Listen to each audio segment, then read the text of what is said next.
How's it going, everybody? Welcome back to the channel. My name is Jason. I'll be your host on this CFL talk show, Hussey's Huddle. In this video, I'm just going to talk about some news items that have happened around the last couple of days around the CFL. Just give my thoughts on those kind of things and just do that kind of thing in this video.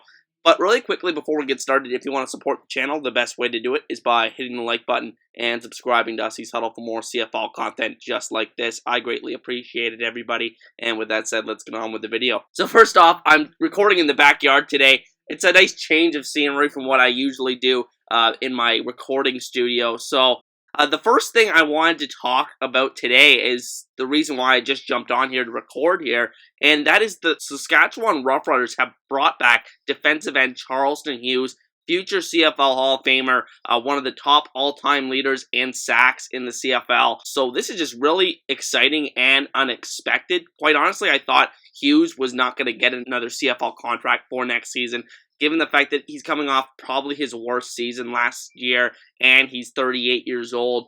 So I didn't really think there was going to be a fit for him to come back to any CFL team this year. But he signs here in Saskatchewan, which is very interesting.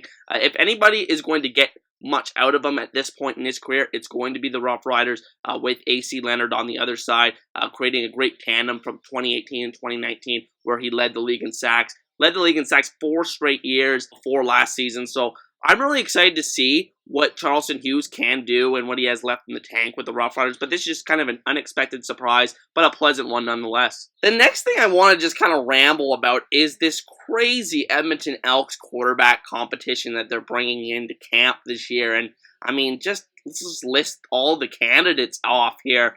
They draft Trey Ford with the first-round pick. Apparently, he's going to be at the beginning of training camp, so that is going to be very exciting for the Elks to get a good look at him right early on in his career, get him to learn the playbook and whatnot. I don't know if he's going to start right away. Most people don't, even if they're an American quarterback, so we'll see what happens with Trey Ford. He'll be in the mix there. They bring in guys like Khalil Tate, who was a star at Arizona. Obviously, there's Taylor Cornelius still there, who was a holdover from last season. Nick Arbuckle, who was traded to the Elks last season, at the end of last season, but didn't see any action, didn't even dress for a game, I don't believe. So it's a very strange competition already when you put all of those names on paper. And there's other guys I'm not mentioning, and all these other guys they brought in are more of that scrambling athletic quarterback variety, so that is very interesting, and that's clearly what Edmonton wants to do with their quarterback room, and it makes me think that they're probably going to release Nick Arbuckle during training camp, because he's really the only guy of that group that doesn't fit that scrambling quarterback mold. Cornelius, not the best scrambler, but he can move around a little bit more than Arbuckle, in my opinion. So it's already a crazy competition when you put those names out there. But then you consider what happened last week, a crazy move, and this is exactly why I don't get super excited about guys that have made a name down south that come up here for the first time, because you never know if they're going to show up or if they're going to perform when they get up here, and that is J.T. Barrett, former Ohio State star quarterback, and he was being talked about as a potential starter for this team day one, which is extremely rare, but unfortunately he's never even going to be seeing the field in the CFL. He has decided to retire, and guess who they bring in to take his place? Quarterback Cardell Jones, who replaced Barrett at Ohio State, just comes full circle here in the pro careers here. Jones has seen a lot of action in the XFL. He was a starter for a good amount of games there before that league shut down, and he was also a third-round pick of my Buffalo Bills, so I'm quite familiar with Cardell Jones and what he brings to the table. He's a very, very big-armed guy that can move around a little bit, but he struggles with basically every other aspect of the game, at least from what he's shown in his pro career. He was a very raw player coming out of college, was an early entrant into the draft after winning the national championship at Ohio State. And it's going to be really interesting now that he's thrown his hat in the ring in this Edmonton Elks quarterback competition. Where does he fit in?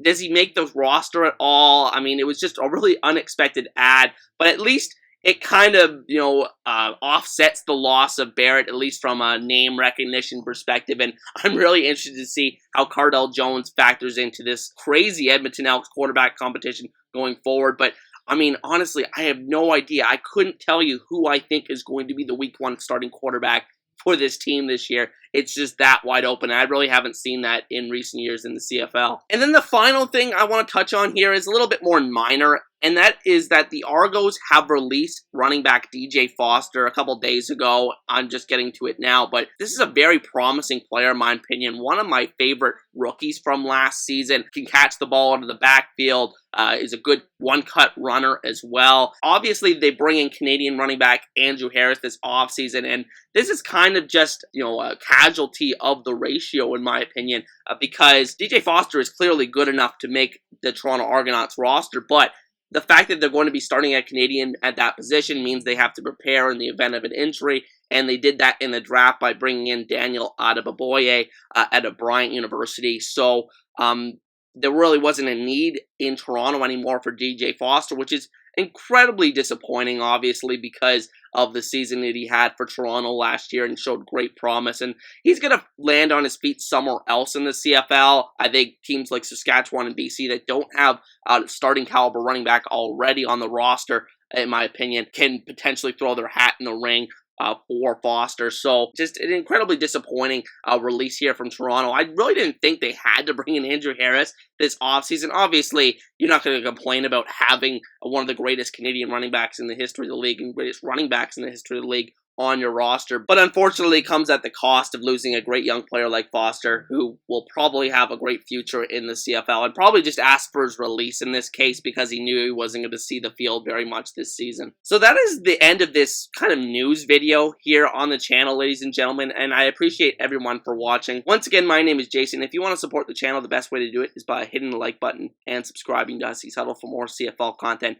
just like this. I greatly appreciate it, everybody. Be sure to let me know all your thoughts on all the items discussed in this video down in the comments section. And with that said, I hope you guys have a great day. I'll see you guys next time. Peace.